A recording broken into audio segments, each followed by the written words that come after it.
You don't realize it yet, but you've been taught to need people. Not in the way you think. Not because you love them or trust them. You need them because somewhere deep inside you still believe your worth is tied to their presence. Still, you think silence means something went wrong. You still believe distance equals loss, and that belief is what keeps you weak.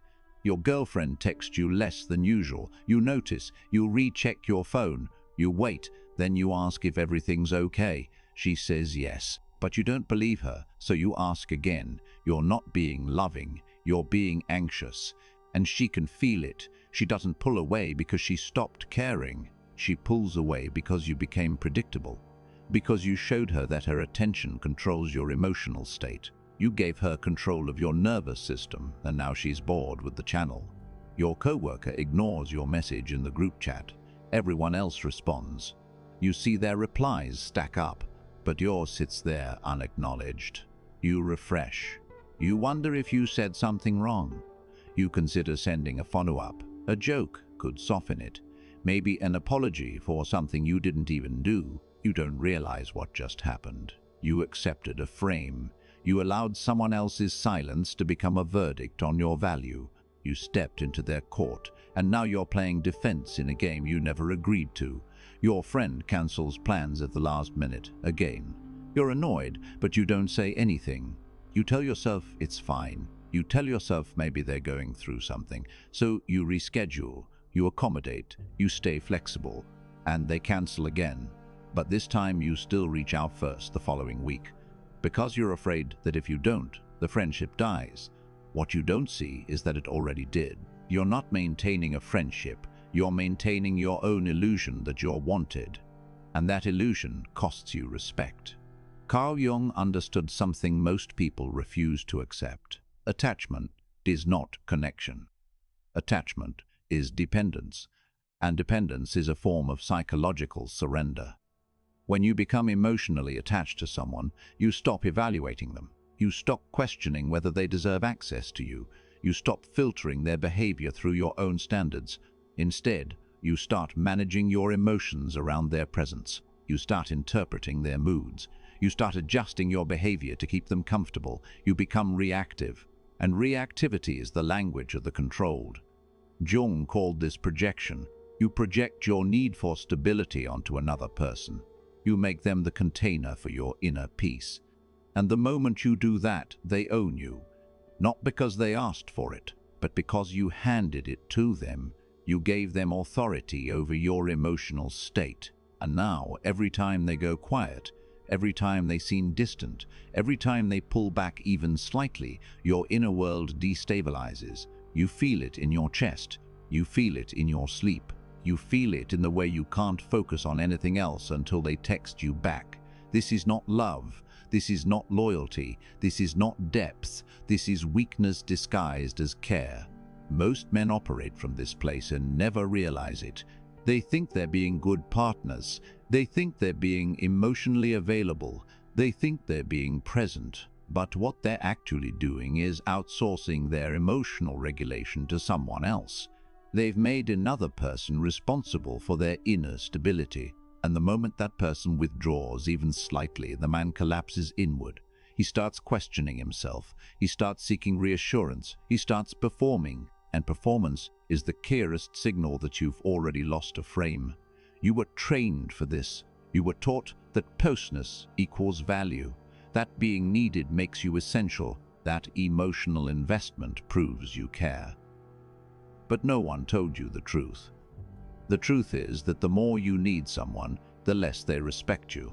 The more you chase reassurance, the less attractive you become. The more you explain yourself, the weaker your position gets. Because people don't respect what they can fully predict. They don't value what's always available. They don't fear losing what's already committed. Jung wrote about the shadow, the part of yourself you refuse to see, the part you've been conditioned to suppress. For most men, the shadow isn't violence or cruelty, it's indifference. It's the ability to walk away without explanation. It's the capacity to feel nothing when someone who once mattered stops mattering. It's the coldness that makes people wonder if they ever really knew you. and you've been taught to fear that coldness. You've been taught it makes you heartless. But Jung knew better. He knew that integration of the shadow doesn't make you cruel. It makes you whole. It makes you dangerous, as power always is. Not because it harms, but because it doesn't need.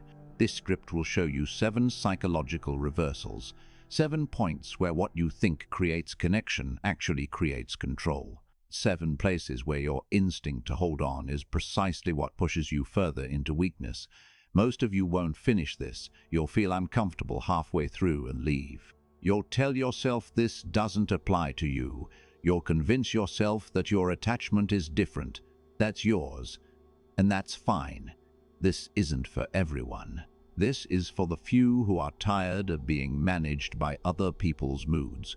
This is for the men who are ready to stop explaining themselves. This is for the ones who understand that being loved is optional, but being respected is non-negotiable. Put your phone face down. Turn off the noise. And listen, as your freedom depends on it, because it does. Explaining yourself creates clarity. It doesn't. It creates doubt. Every time you over-explain, you're not helping the other person understand. You're trying to manage their perception of you. You're attempting to control how they see you by flooding them with context, reasoning, and justification. And the more you explain, the weaker you sound. Because influential people don't explain, they state. They decide. They move. And if someone doesn't understand, that's not a problem to be solved. That's a filter working correctly. Your girlfriend questions your decision. You may have decided to go out with your friends instead of staying in. You chose to focus on your work rather than answer her third call of the day. She's upset. She says you're being distant, and your instinct is to explain. You walk her through your reasoning. You tell her why it's not personal. You reassure her that you still care. You list all the things you've done to prove your investment. And she listens. But she's not satisfied. Because explanation is not leadership. Explanation is no leadership. Explanation is negotiation. And when you negotiate your decisions, you communicate that they weren't really yours to begin with. Jung understood that the psyche craves structure. It craves certainty. And certainty doesn't come from explanation. It comes from conviction. When you explain yourself, you introduce doubt into the frame. You suggest that your decision might not have been solid. Perhaps it could have been different. Maybe you're open to being convinced otherwise. And now the other person doesn't see a man with a plan. They see a man seeking approval. They see someone who can be influenced, someone who can be managed. And once they sense that, respect begins to erode.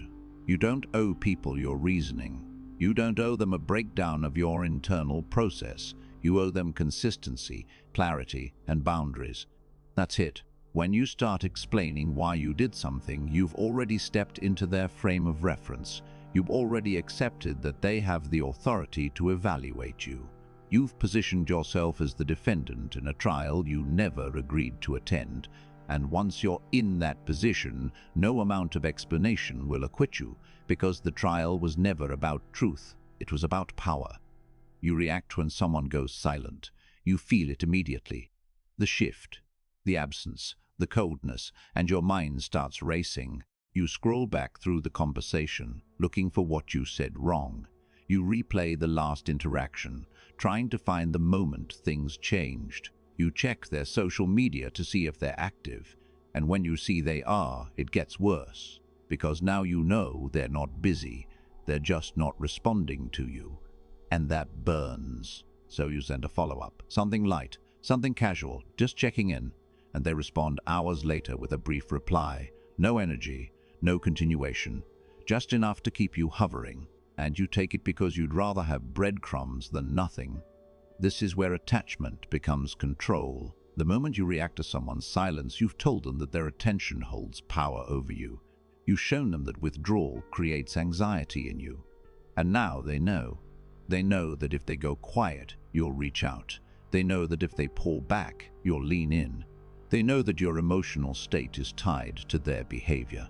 And whether they're conscious of it or not, they will use that knowledge, not because they're evil, but because people instinctively test for weakness. and reaction is the most obvious signal of weakness there is. Jung called this the inferior function, the part of your psyche you haven't developed, the place where you're still a child. For most men, that place is emotional independence.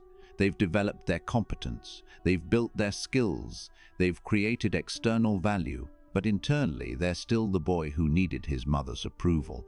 They're still the teenager who needed validation from the group. They're still operating from a place where someone else's attention determines their worth. And until that function is integrated, until that wound is closed, they will continue to hand power to anyone who withholds attention.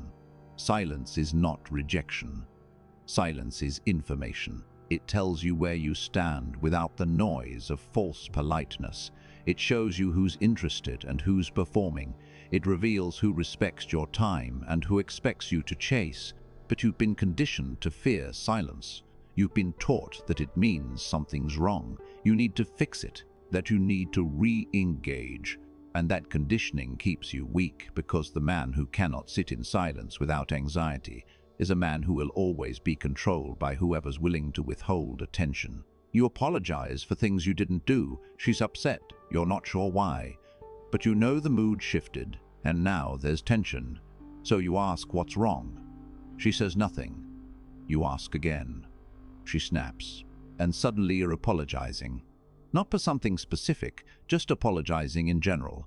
Apologizing for the mood, for the energy, for whatever invisible thing you supposedly did to cause this. And she accepts it. The tension drops, but nothing actually got resolved. You just took responsibility for her emotional state. You absorbed blame that wasn't even yours to carry. And now you set a precedent. You've taught her that when she's upset, you'll assume fault. You'll manage her emotions. You'll fix it. And that makes you her emotional servant, not her partner. Jung talked about the persona, the mask you wear to navigate the social world. Most men build their persona around agreeableness, being easy to deal with, around, and not causing problems. They think this makes them valuable, but what it actually does is make them forgettable, because agreeableness is not a virtue, it's a survival strategy. It's what you do when you're afraid of conflict, when you're afraid of being disliked. When you're so scared of losing access, that fear makes you controllable. When you apologize without cause, you're not being kind, you're being weak. You're signaling that you'll bend to keep the peace, that you'll absorb blame to avoid confrontation, that your frame is negotiable. And once someone knows your frame is negotiable, they'll test it constantly. Not because they're cruel, but because instinct drives people to find the limits, to see where the boundary actually is. And if your boundary is just an apology away from collapsing, you don't have a boundary. You have a suggestion. You don't apologize to keep someone. You apologize when you've actually caused harm, when you've violated your own standard, when you've acted in a way that conflicts with who you've decided to be. But you don't apologize for someone else's mood. You don't apologize for their interpretation. You don't apologize for existing in a way that didn't meet their unstated expectations, because the moment you do, you've agreed that their feelings are your responsibility, and their feelings are not your responsibility. Your behavior is your responsibility. Their reaction is theirs. You stay in conversations that drain you. You're on the phone. The person on the other end is talking in circles, complaining, venting, repeating the same problem they've had for months without ever taking action. And you listen. You give advice. They reject it. You offer another perspective. They explain why that won't work. You try again. And the conversation continues. 30 minutes, an hour. You're tired. You're not enjoying this. But you stay because leaving feels rude and hanging up feels cold. Because you've been taught that enduring someone else's chaos is what good people do. This is another form of attachment. Not romantic. Not even personal. It's attachment to the identity of being helpful, being the one people can rely on to be patient and understanding. And that identity costs you energy. It costs you time. It costs you the mental space you could have used for something that actually matters. But you don't set the boundary, you don't say you have to go, you don't cut it short, because you're afraid of how it'll look. You're worried they'll think you don't care. And that fear, that need to be seen as caring, is what traps you in dead-end interactions that serve no one. Jung spoke about energy, libido, not in the sexual sense, but in the sense of life force. Psychic energy, the fuel that powers your focus, your decisions, your presence, and most men leak that energy constantly. They leak it into conversations that go nowhere, into relationships that take more than they give, into people who drain them and offer nothing in return. And they do this because they've never been taught that their energy is the most valuable thing they have, more useful than their time, more useful than their money, because energy is what allows you to act, and without it, you're just a body going through motions. When you stay in draining conversations, you're communicating that your energy has no price, that access to you is free, that anyone can take from you as long as they frame it as a need. And once that's established, people will take, not because they're parasites, but because you've told them through your behavior that it's allowed, that you'll give endlessly, that you won't stop them, and they'll keep taking until you're empty. And then they'll move on to someone else who hasn't learned to close the tap. You seek reassurance instead of creating certainty. You ask her if she still loves you. You ask your friend if you're still cool. You ask your coworker if your work was good enough. You're not asking because you don't know. You're asking because you need to hear it.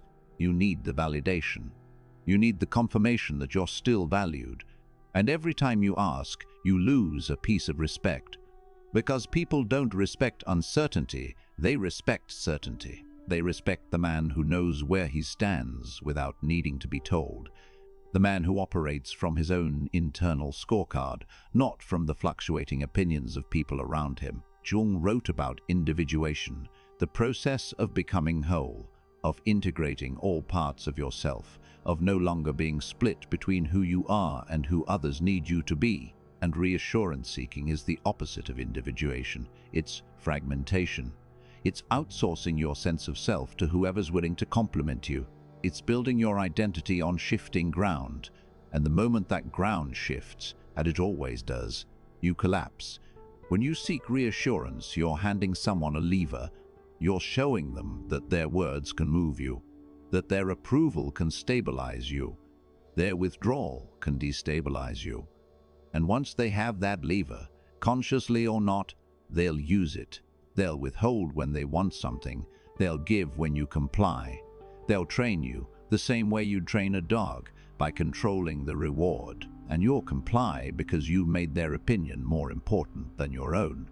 Certainty is not arrogance. Certainty is self-knowledge. It's about deciding who you are and acting from that place regardless of feedback. It's knowing your value without needing external confirmation. It's moving through the world as though your worth is a given, not a variable. And that energy, that unshakable presence, is what makes people respect you. Not because you're loud, not because you're aggressive, but because you don't need them to tell you who you are. You already know. You overinvest early. You meet someone, there's chemistry, interest, potential, and immediately you go all in.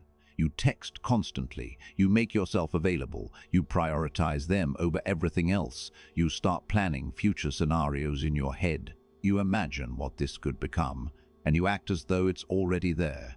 You give them relationship-level attention before they've earned it. You give them commitment-level energy before commitment exists, and they feel it. They feel the weight of your investment. And it doesn't make them feel lucky. It makes them feel pressured, because you're not building something with them. You're trying to lock them in before they've even decided if they want to stay. Jung understood that the psyche resists imbalance. When someone gives too much too soon, it creates unconscious discomfort. The receiver feels indebted, or they feel smothered, or they feel like they're being rushed into something they haven't chosen yet. And the natural response is to pull back.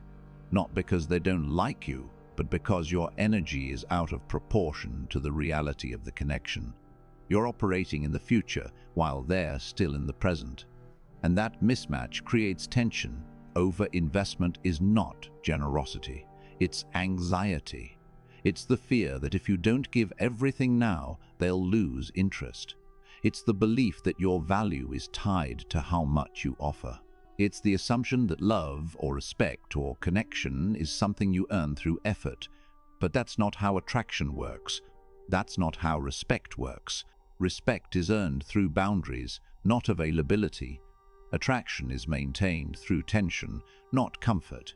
And connection deepens through reciprocity, not one-sided pouring. When you overinvest, you remove the other person's ability to choose you. You've already chosen them. You've already committed. You've already decided they're worth everything. And now they don't have to do anything. They don't have to earn your attention. They don't have to prove their interest. They don't have to step up, because you've already stepped up for both of you, and that removes the entire dynamic that makes connection exciting. You've turned pursuit into assumption. Assumption kills desire. You explain your absence rather than letting it speak for itself. You were busy. You didn't respond for a day. And when you finally text back, you lead with an explanation. You tell them why you were gone. You justify the delay. You apologize for not getting back to them sooner. And you think this is polite. You think this is respectful. But what you've actually done is communicate that your time away requires justification. That your absence is something you need to account for. That you're aware they were waiting and that you feel guilty about it. And guilt is submission. Jung talked about the autonomous complex, parts of the psyche that operate independently. That doesn't answer to the conscious mind. Guilt is one of those complexes for most people. It activates automatically when they feel they violated a social expectation. And once it activates, it drives behavior. It makes you apologize. It makes you explain. It makes you try to repair something that wasn't even broken. And that automatic response is what keeps you in reactive mode. Because you're not choosing your behavior. You're being driven by an unconscious program that says you owe people explanations for your time. You don't. Your time is yours. Your attention is yours. Your availability is yours. And when you give it, that's a choice, not an obligation. When you explain your absence, you've framed it as an obligation. You've suggested that they had a right to expect your response, that you failed to meet that expectation, that you're now making amends. And that frame puts them above you. It positions them as the authority, and you as the one who must answer. And once you're in that position, every future absence will require another explanation. Every delay will need another justification, because you've set the standard that your time is theirs unless you have a good reason. Silence doesn't need explanation. Distance doesn't need justification. Absence doesn't need an apology. It just is. And the people who respect you will understand that. The people who don't will demand explanations. And those demands will tell you everything you need to know about where you stand. Because people who see you as valuable don't interrogate your time. They appreciate it when they get it, and they don't guilt you when they don't. Now you see the pattern. Every instinct you've been taught, every behavior you thought was connection, every move you believed was love or care or loyalty, it's all been training. Training is to be manageable, training to be predictable, training to be controlled. You were taught to fear distance, to fear silence, to fear being misunderstood, and that fear made you easy to manage, because the person who fears loss will do anything to prevent it, and the person who will do anything is the person with no leverage. Jung wrote that the unconscious always compensates. When you suppress one side of yourself, the other side grows in the dark. When you suppress your capacity for indifference, your need for attachment becomes overwhelming. When you suppress your ability to walk away, your fear of abandonment becomes paralyzing. When you suppress your shadow, your persona becomes a prison. And most men live in that prison. They've built their entire identity around being available, agreeable, and attached. And they wonder why they feel suffocated. Why do they feel invisible? Why do they feel like no matter how much they give, it's never enough? It's because giving was never the answer. Boundaries were the answer. Scarcity was the answer. Indifference was the answer. Not as cruelty, not as manipulation, but as reality. as the natural state of a man who knows his value and doesn't negotiate it, a man who doesn't need you to stay, who doesn't need your approval, who doesn't need you to understand, because his stability comes from within, not from your presence. When you stop explaining, people start wondering. When you stop chasing, they start noticing your absence. When you stop apologizing for your decisions, they start respecting them. When you stop reacting to silence, silence stops being a weapon, because the power was never in their hands, it was in yours. You just gave it away, and now you're taking it back. This is not about becoming cold, it's about becoming whole. It's about integrating the part of yourself that can let go, the part that can walk away, the part that doesn't collapse when someone leaves. Jung called it the transcendent function, the ability to hold two opposites in tension without breaking, to care deeply and yet remain unmoved, to invest fully while staying detached, to be present without being dependent. That's mastery, that's integration, that's power. Most people will never reach that place. They'll stay attached, they'll keep explaining, they'll keep chasing reassurance, they'll keep collapsing every time someone goes quiet. And they'll wonder why their relationships feel exhausting, why their friendships feel one-sided, why, no matter how hard they try, can they not seem to earn the respect they're desperately seeking. And the answer will remain invisible to them because they're not ready to see it. They're not prepared to accept that everything they've been doing to create connection has been creating control instead. But you're different. You're still here. You didn't leave halfway through. You didn't tell yourself, this doesn't apply to you. You sat with the discomfort. You let it sink in. And that means you're ready. Ready to stop performing. Prepared to stop explaining. And prepared to stop handing your power to people who haven't earned it. Here's your challenge. For the next 7 days, do not explain yourself unless directly asked. Do not apologize unless you've actually caused harm. Do not reach out to someone who left you on read first. Do not fill silence with noise. Do not react to distance with anxiety. Just observe. Observe how people respond when you stop managing their perception of you. Observe how much energy you get back when you stop leaking it into pointless explanations. Observe how quickly people start valuing your time when you stop acting like it's infinite. This is not a game. This is not a strategy. This is recalibration. This is you remembering that your presence is not a given, that your energy is not free, that your attention is not something people are entitled to just because they want it, and the people who respect that will stay.